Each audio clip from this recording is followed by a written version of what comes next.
Bismillahirrahmanirrahim. Assalamualaikum warahmatullahi wabarakatuh. Haturan kasugri pamiarsa sampurasun wargi-wargi sadaya. Alhamdulillahirabbil alamin. Urang tepang dangu deui dina pedaran acara dongeng enteng anu kajomantarakeun di radio Kameumeut kasugri sadaya. Ayeuna urang baris medar carios naskahna ditulisku Manggio. Teu karaos kasugri pamiarsa urang tos nincak bagian ka-8. Dupi carios anu baris kapedar dina judul Uru Ara Cameti Galing. Episode Si Injuk Kawung.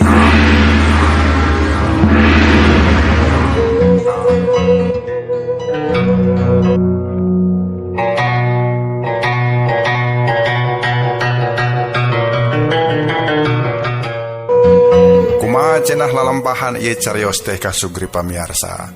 Naon wae rupi-rupi kejadian anu baris kaalaman tur nu baris lumangsung dina ieu carios. Mangga geura bandungan ieu carios ti ngawitan dugi ka tamatna engke. Kang Gilang saprakanca di studio ngahaturkeun wilujeng ngadagukeun hiji carios karya Manggio dina judul Uru Ara Cameti Galing. Dina episode Si Injuk Kawung.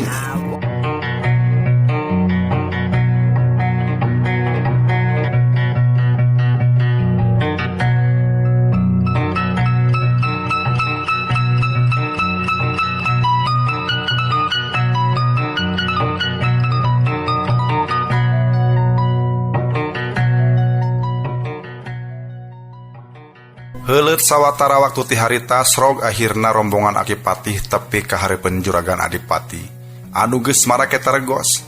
Katembong Ki Jantaka katur Senapati Risang ngajanteng ngapit Akipatih kenca katuheunana.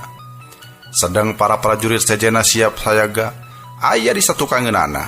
Bari masing-masing ramona geus narumpang dina perah bedog sewang-sewangan.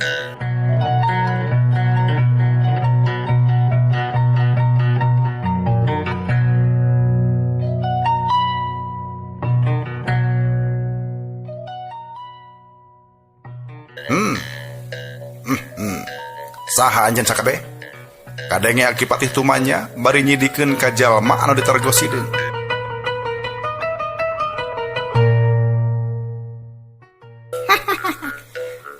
Nya kaula pisan anu katelah Si Injuk Kawung. Si Injuk Kawung? Benar pisan. Ceuk juragan Adipati sorana ngadadak roba. Jadi andika anu salila ieu geus mergasa sakur warga Cameti Galing. Kaasup Kirawun jeung Senapati Arya. Benar. Dua di antarana mengeret. Sesana binasa ku anak buah kaula sakabeh. Oh, jadi andika anu geus mergasa dulur kaula teh, ha? Ceuk Kirisang bari jeung rek nyirintil maju. Tapi karek oge sababar halengkah ku Akipatih kaburu dicekel manten lebah tak-takna bari nyebut tenang. Tenang Risang, tenang. Teu kudu kaburu ku nafsu.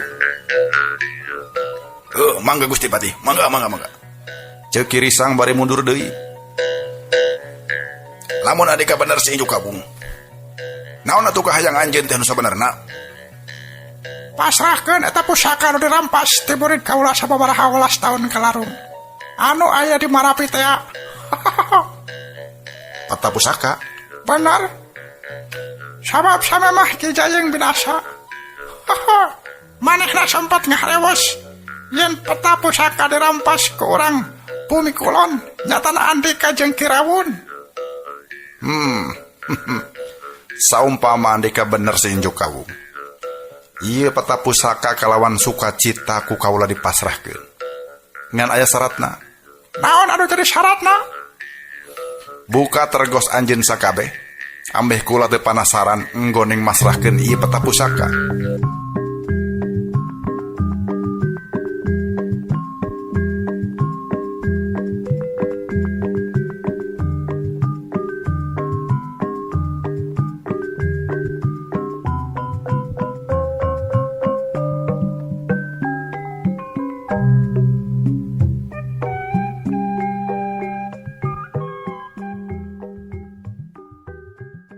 Jadi inti nawa Andika teu percaya maranya lamun kaula si Injuk Kabung. Ngaran si Injuk Kabung meh tilem 200 tahun kalarung. Sajaman jeung aki guru kaula anu geus sampurna di kalanggengan. Jadi mustahil aya jalma anu mampu hirup nepi ka sakitu lilana.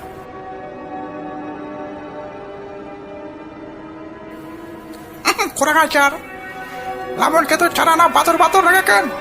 Binasakeun kabeh anu milu-pilu kasih darbaseta. Serang. Ceuk si tergos ngagorowok. Bari ngalambaikeun leungeunna ka hareup. Atuh celeng ngadadak balad-balad masih tergos maju.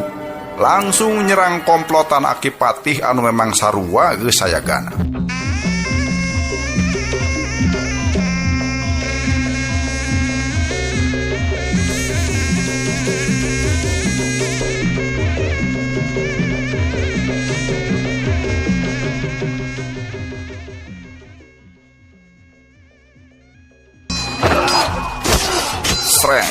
Sreng, lentrang.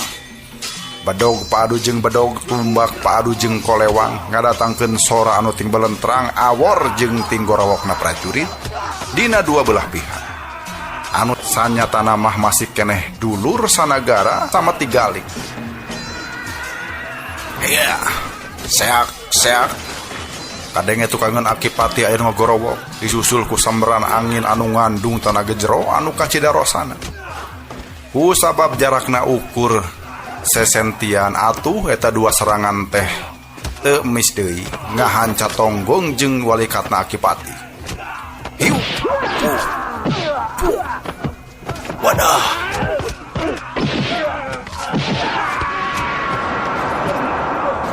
Dua jalma ting koceak disusul ku masing-masing awakna anu mental deui ka tukang. Sok sanajan Aki Patih siga anu cileureun, tapi sabenerna Aki Patih teges matek hiji ajian nu kasebut aji wesi purasana. Hiji ilmu nu mampu nolak malah malikeun serangan kanu bogana. Kulupra. Ki Jantaka jeung Ki Risang anu bieuna rajang langsung ting galuprak kana kamalir. Duanana terus ting aradu. Masing-masing dadana kageter hebat akibat tanagana anu malik. Sabot dua nana ting kuniang bari jeung teu ngarti kakuatanana malindes kadenge si tergos cumarita. Teteh laju si Purasani Andika beuki ningkat darbaseta. Geningan Andika apal kana ieu ajian. Nyatang nu bae deh lo. Malah kawis teh apal aing mah. Ya.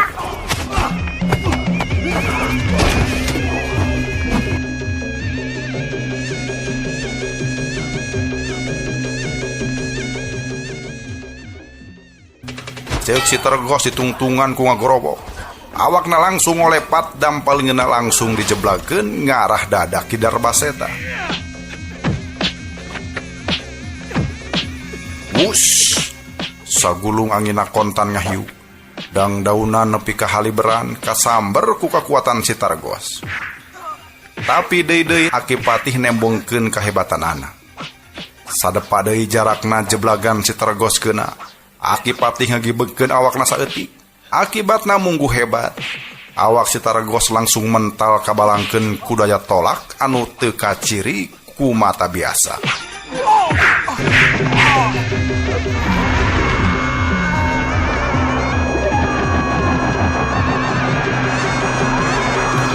Sewa, corelat, silak. Lamun Ki Jantaka katut, Ki Baran mah tadi tibeubeut sabalikna si Targos mah langsung ngagorentel di Jomantara laju nincakeun sukuna kana lemah.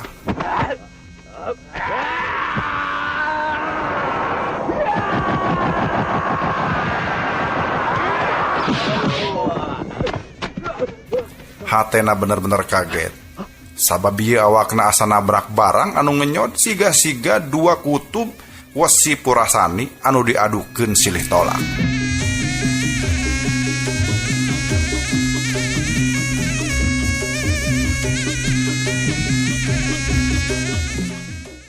Ari Akipati katembong geus sajaga deui matana anu ngekebur hurung beuki ngentab-ngentab silalatuan. Malah telila kadenge cumarita ditujukeun ka Senapati Sugri jeung Baran anu masih keneh narangtung jeung jauh ti jirim anu lalangsing. Sugri, Baran, bantuan prajurit sejenna. Siap. Kadenge Senapati Sugri jeung Senapati Baran nyebut siap. Malah bari jeung Tinggorowok badogna langsung dicabut. Langsung nyerang.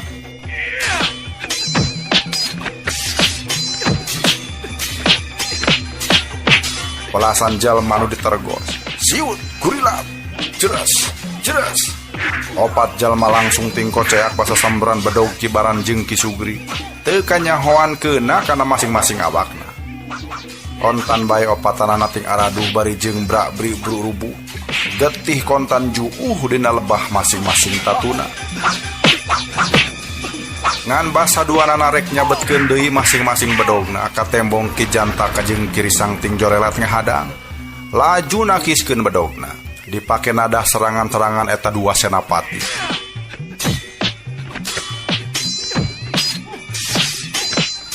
Tungtungna ger bae ieu opatan teh galungan pada matakeun ilmu bedogna sewang-sewangan. Aya kauntungan pikeun Senapati Sugri jeung Ki Baran sabab tadi Ki Jantaka jeung Ki Risang sempat atuh ku Akipati ngalantarankeun gerakan ieu dua jalma teh teu sahebat biasana. Uguh bae ningali kaayaan samodel kitu teh lain deui si Tergos hideung ambekeunana. Malah kadenge manehna cumarita bari kituna teh ngalaan Tergosna boga rasa geus taya gunana.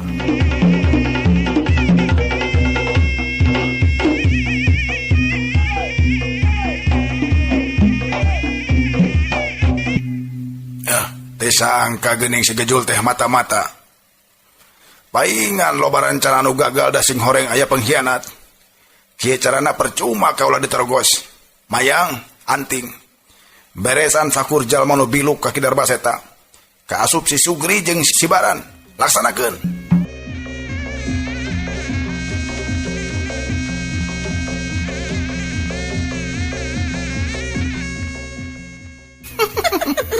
Kadenge Nyai Mayang jeung Anting Wulan ting cirihil. Lamun awak Nyai Mayang mah ngajorelat nyamber Ki Sugri jeung Ki Baran. Sabalikna Anting Wulan langsung ngajorelat murup puluhan prajurit sama tigaling anu keur jojoh nyang hareupan masing-masing lawan.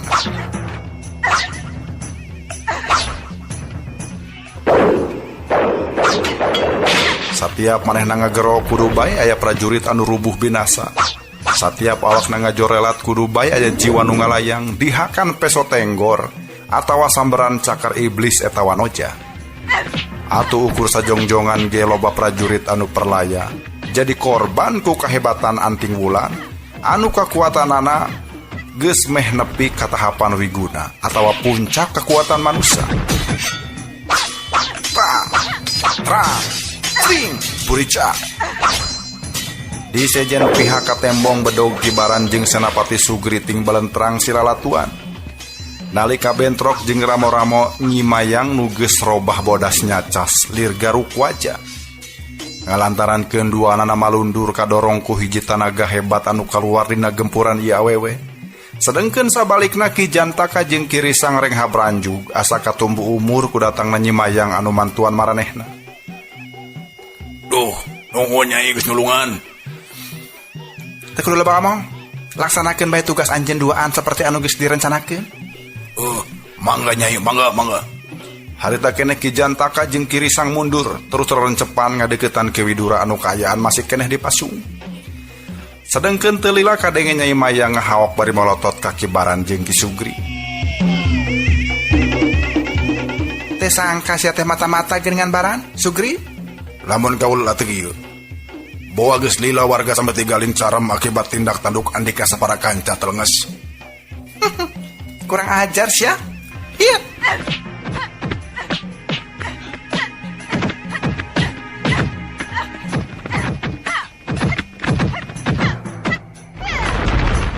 Nyai Mayang ngajorelat deui.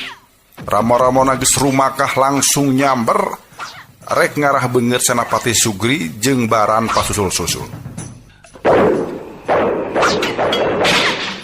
Ti Baran katur Senapati Sugri teu wani gagabah nakis eta serangan ku masing-masing bedogna.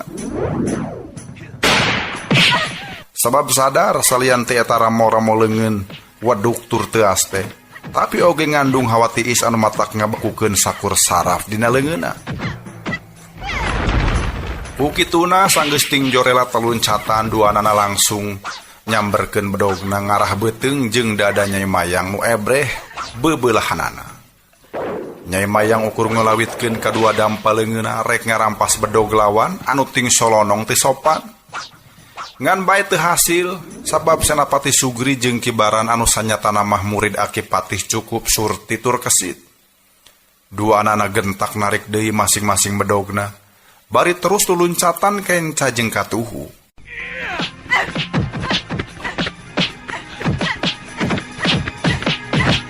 Ngabagi diri sangka Nyai Mayang kabagi perhatianana.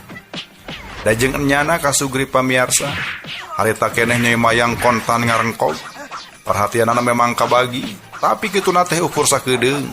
Saterusna katembong awak Nyai Mayang babelesatan deui ka ditu ka dieu. Ngudag-ngudag Senapati Sugri jeung Senapati Baran rek dibinasakeun harita keneh.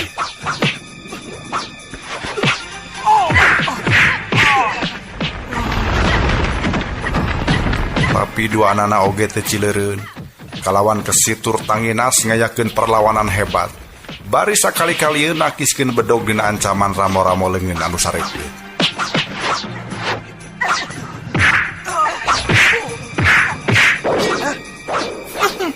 Tetelah lingas oge geuningan sia teh Baran, Sugri. Tek Nyai Mayang deui bari ngagorobok. Sodong suku kencana nyapu di handap rek ngababad kuda-kuda Ki Baran. Basa Ki Baran luncat ka luhur Nyai Mayang malik ka tukang, laju ngorowotkeun ramo-ramonana Rajang Ki Sugri nu aya tukangeunana.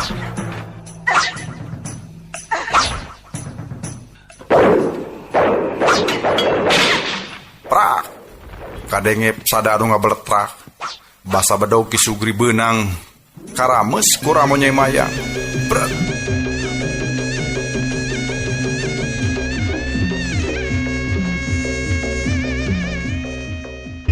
Najan kitu tali tergos jeung beungkeut buuk Nyai Mayang beunang kasabet ku patelan bedog.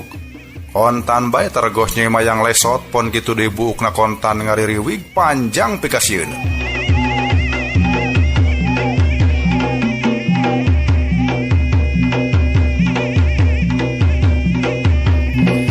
Kurang asem? Hit. Nyai Mayang kalap.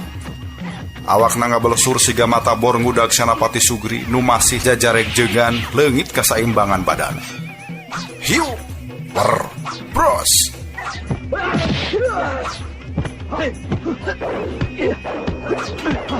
Awak Ki Sugri ditobros, dadana kontan gorowong katembus ku awak Nyai Mayang nu muih teu beda ti mata bor. Mangsa awakna ngagubrag jiwana geus ngalayang ka alam baka.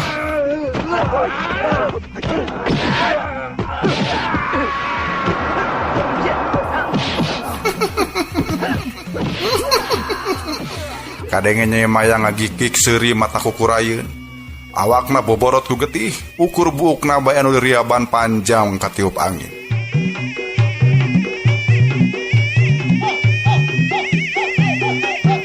Dasar iblis. Poe ieu si baran moh hirup tenang satangtung can bisa malas ka nyeri. Iya. Si baran lepas kadali. Awakna luncat, bedogna ngolepat rek nigas beuheung.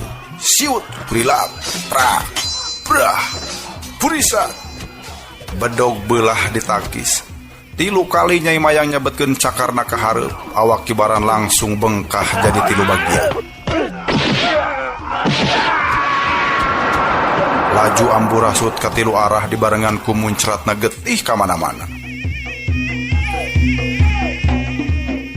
Nyai Mayang siga nu kasetanan, laju ngajorelat ka palebah puluhan prajurit anu masih campuh. Saterusna manehna ngamuk ngawak-ngawik babarengan jeung anting bulan. 2 anana teu beda ti malakal maut anu kokolebatan ka ditu ka dieu nyabutan nyawa prajurit persis siga anu keur ngababat jukut. Nepi ka suku leungeun sirah jeung eusi beujit haliberan di Jomantara nimbulkeun pamandangan anu luar biasa kecebur.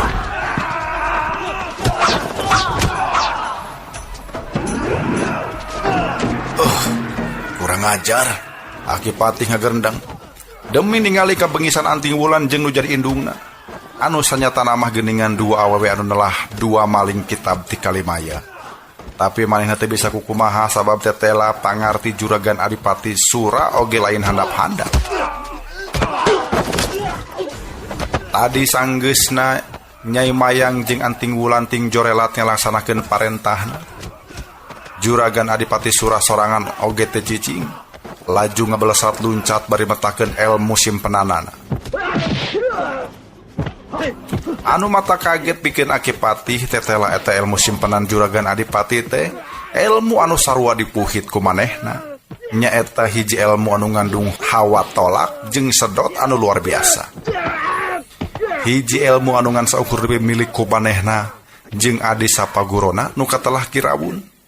Ari Kirawun geus binasa dina kaayaan meureut sababaraha taun ka tukang ku si Injuk Kawung.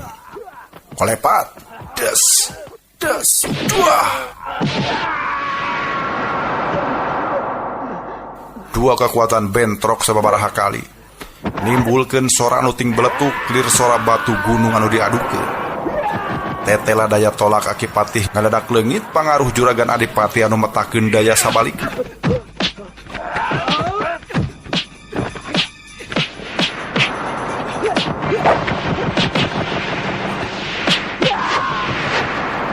Najan kitu Juragan Adipati Sura semu anu kateter. Buktina manehna tepikeun ka jajarig jegan sababaraha lengkah ka tukang. Sedang ka tembong Aki Patih geus narajang deui bari jeung cacarita.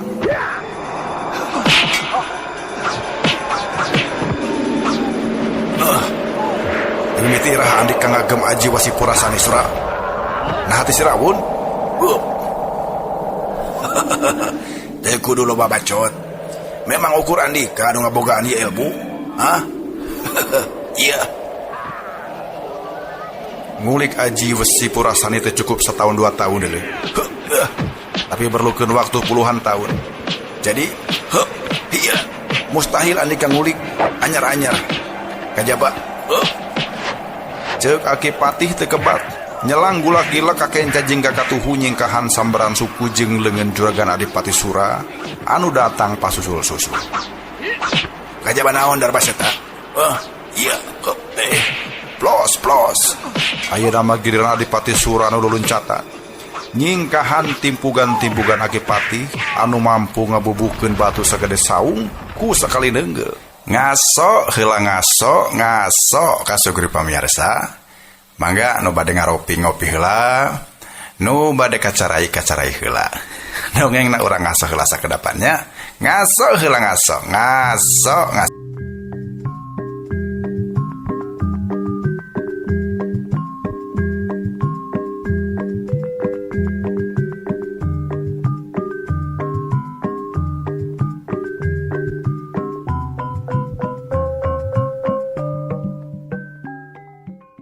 Kasugri pamiarsa sabada tadi urang ngaso nutos ngaropi nutos kacarai mangga gira maranco deui payunan radio Sewang-sewangan urang teraskeun ye jejer carios anu nuju dipedarku Kang Gilang sapara kanca mangga wilujeng ngadangukeun.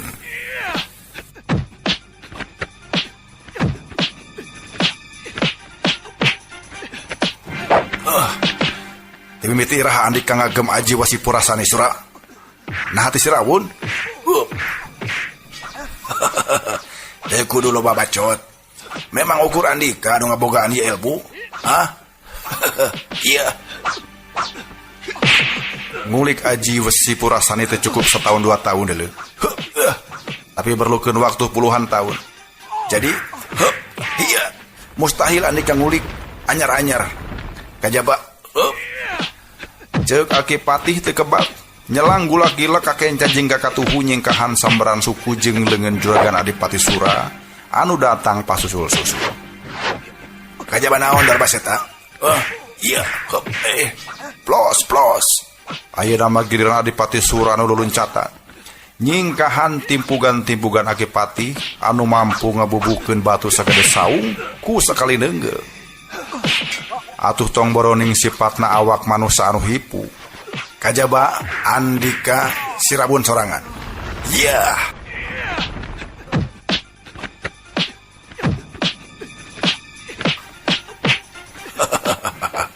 Kadenge juragan Adipati Sura seuring gagak bari terus ngajonan jurus-jurus Aki Patih anu kacida bahayana. 2 jirim geus teu katembong jung kerengna nu katenjo teh ukur 2 gulung kalangkang koneng jeung hideung anu silih samber.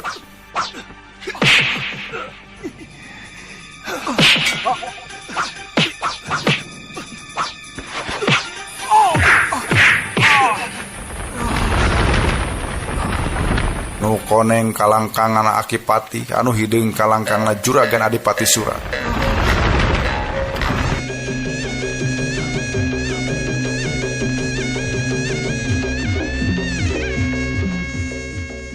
Kocapkeun di tempat saejen Kasugri nyaeta kaayaan Ki Widura katembong manehna masih aya dina luhureun pasungan.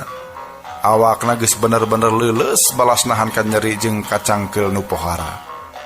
Tetenjoan geus anyai kararoneng beungeutna pias koneas tanda loba teuing ngucurkeun getih dina lebah tatuna anu dipantek.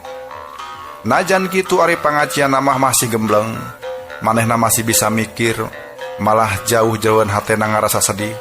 Dumeh teu bisa ngilu bajuang merangan jalma-jalma jahat anu ngagalaksak di Cameti Galing. Hanjakal manehna kurang waspada tur ati-ati. Akhirna katipu ku anting wulan nepikeun ka dirina bobor karahayuan. Keur kitu kadenge sada lengkah suku anu gadeukeutan ka manehna. Malah disusul ku cacarita sing horeng manehna teh Kirisang jeung Ki Jantaka.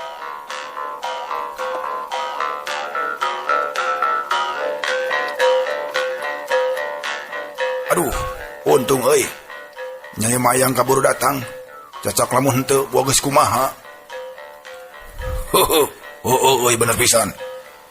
Salah nama tadi orang teh bet gegabah nyerang si Darbaseta. Anu antiukna lain bae bisa ngarubuhkeun. Malah urang sorangan anu hampir-hampiran cilaka ku tanaga sorangan anu malik. Heuh. Salah urang keneh nu gagabah. Dalah di kumaha oge. Kapanan manehna teh masih keneh kaitung muridna Ki Jala Ujung Pandita Sakti di puncak Gunung Argabinta. Tapi nah yakin ku cara nyandra si Widura manehna bakal lemah. Nya urang Bandungan baya tuh tingali. Si Widura geus aya daya. Cek kitu manehna kabilang kuat teh euy. Heuh. Padahal kurang kumaha tuh tenagana geus dikuras ku si Mayang jeung si Anting. Mun jangka urang mah wah geus moal cengkat deui direngkolan ku 2 iblis kitu teh nya. Ceuk Ki Jantaka jeung Kirisang ditungtungan ku ting cileukeut nyeungseurikeun Ki Widura bangun anu ngecep pisan.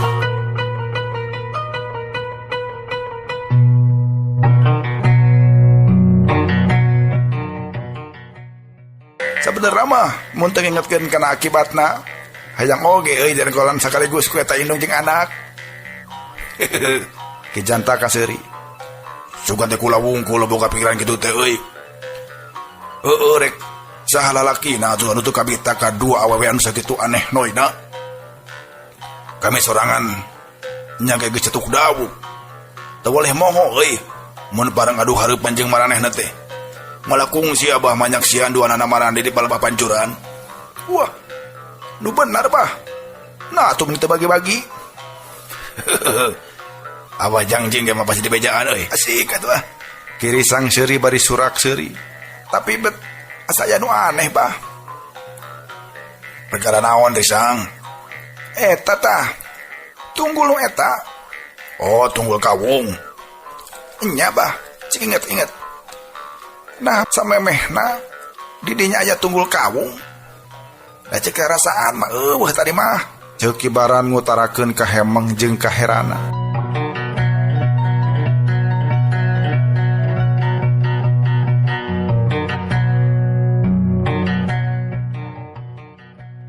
Bener oge euy baran. Nah hanya bisa kitu euy. Dua anak ebat ngadon nyelang tina kojengkang nyampeurkeun eta tunggul kawung anu jangkungna paling banter sacangkengeun maranehna. Ngan edas injuk kawungna meni kandel sarta harupatna meni rungset tur sareukeut. Srog tarapi tulu nyidik-nyidik eta tunggul ti luhur nepi ka handap. Malah kana jempetna injuk ge teu kaliwat. Breh di antara kandelna injuk teh bersiga aya sapasang panon anu mencorong. Gular giler neuteup ka manehna.